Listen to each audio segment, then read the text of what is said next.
Lees Handelinge 10 en let op waar Petrus tuis gaan, by Simon die leerlooier, 'n man wat met dooie diere werk.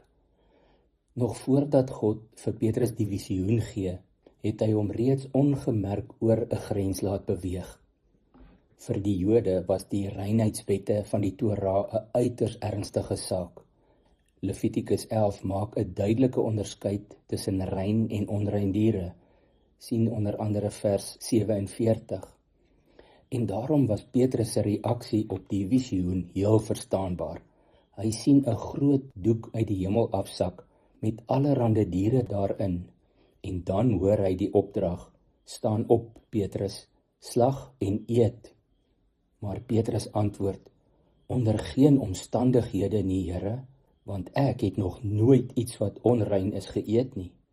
Die stem antwoord: wat God rein gemaak het, mag jy nie as onrein beskou nie. En dit gebeur 3 keer.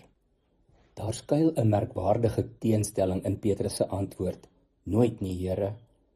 'n Mens kan nie werklik nee sê en terselfdertyd Jesus as Here erken nie. Nee is dan presies die teenoorgestelde van gehoorsaamheid. Let ook op die werkwoordstyd. Wat God rein gemaak het. Dit is afgehandel. God het reeds opgetree. Petrus moes bloot ophou om God se werk te weerspreek.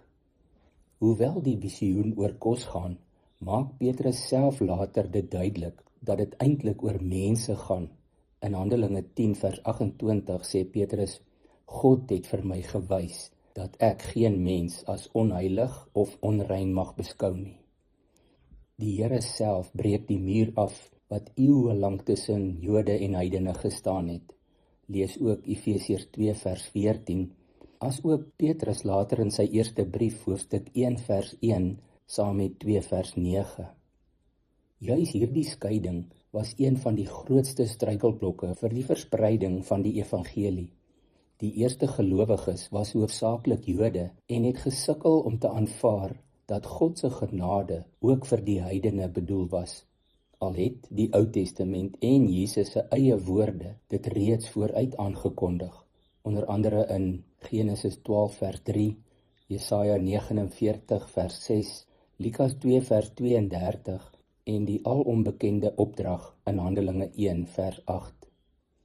Daarom stuur die Here vir Petrus na die Romeinse offisier Cornelius. Dit het teen sy opvoeding en diep gewortelde oortuigings ingedruis, maar hy was gehoorsaam. Deur hierdie gebeurtenis bevestig God self dat die evangelie van Jesus Christus vir alle mense bedoel is. Ons staan vandag nog voor dieselfde uitdaging. Ons mag nie toelaat dat taal, kultuur, ras, sosiale status, opvoeding of enige ander mensgemaakte grens ons verhinder om die evangelie, die goeie nuus, met ander te deel nie. Sal jy saam met my vandag eerlik selfondersoek doen en vra jouself af, op watter plek in jou hart sê jy nog nooit nie, wanneer die Here jou oë oopmaak vir ander mense wat dalk nie soos jy lyk of klink nie. Ons kan God nooit beperk tot die grense waarmee ons gemaklik is nie. Wanneer hy ons oë oopmaak vir mense wat anders as ons is, vra hy nie ons toestemming nie, hy vra ons gehoorsaamheid. Kom ons bid saam. Dankie o Heilige Gees dat U in ons woon en werk, en dat U van binne af ons herskep en bly nuut maak. Bewaar my van ongehoorsaamheid of onwilligheid, wanneer U my oë ook oopmaak vir ander mense wat die goeie nuus ook nodig het. Ek bid dit in Jesus se naam. Amen.